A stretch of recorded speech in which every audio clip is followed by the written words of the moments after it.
بسم اللہ الرحمن الرحیم قال رسول اللہ صلی اللہ علیہ وسلم المجالس بالامانہ او کما قال علیہ الصلاۃ والسلام۔ رسول اللہ صلی اللہ علیہ وسلم نے ارشاد فرمایا، مجالس امانت کے ساتھ وابستہ ہیں، یعنی کہ مجلس کی باتیں امانت ہوتی ہیں۔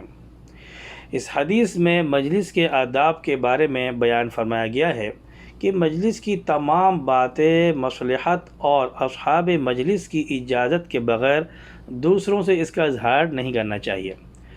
ملا علی قاری رحمۃ اللہ علیہ اس حدیث کے ضمن میں بیان فرماتے ہیں کہ کسی شخص کے لیے یہ بات زیبا نہیں کہ جب کسی مجلس میں کسی کے بارے میں کوئی بات ہو تو وہ اس بات کو لوگوں کے سامنے افشا کرتا پھرے۔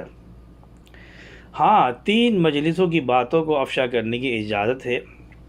نمبر 1، جس میں کسی کے ناحق قتل کی بات ہو رہی ہو، جیسے کہ آپ تصویر میں دیکھ سکتے ہیں، حدیث کے نیچے یہ 3 اسٹیپ میں لکھی ہوئی ہے ایک ایک کر کے۔ نمبر 1، جس میں کسی کے ناحق قتل کی بات ہو رہی ہو۔ نمبر 2، کسی عورت کی عصمت لوٹنے کی بات ہو رہی ہو۔ نمبر 3، کسی کا مال ناحق لینے کی بات ہو رہی ہو۔ اس میں حکم ہے کہ ان کے متعلقہ لوگوں کو فوراً آگاہ کر دے تاکہ وہ اپنے آپ کو بچا لیں۔ شیخ عبدالحق محدث دہلوی رحمۃ اللہ علیہ فرماتے ہیں کہ اس مجلس کی بات بھی افشا کرے جس میں دین یا قوم کو نقصان پہنچانے کی گفتگو ہو رہی ہو۔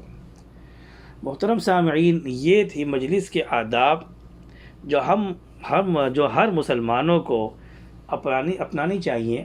مجلس کے آداب ہوتے ہیں کہ مجلس کی باتیں دوسروں کی اجازت کے بغیر آپ کسی کو نہیں بتا سکتے، سوائے 3 باتوں کے، جیسا کہ آپ یہ سن چکے ہیں۔ دعا کہ اللہ تبارک و تعالی مجھے اور آپ کو تمام امت مسلمہ کو دین پر چلنے کی توفیق عطا فرمائے۔ امید ہے آپ کو ہماری یہ ویڈیو پسند آئی ہوگی۔ پسند آنے پر ہماری ویڈیو کو لائک کریں، اپنے دوستوں کے ساتھ اس کو شیئر کریں اور ہمارے چینل کو سبسکرائب کریں۔ السلام علیکم ورحمۃ اللہ وبرکاتہ۔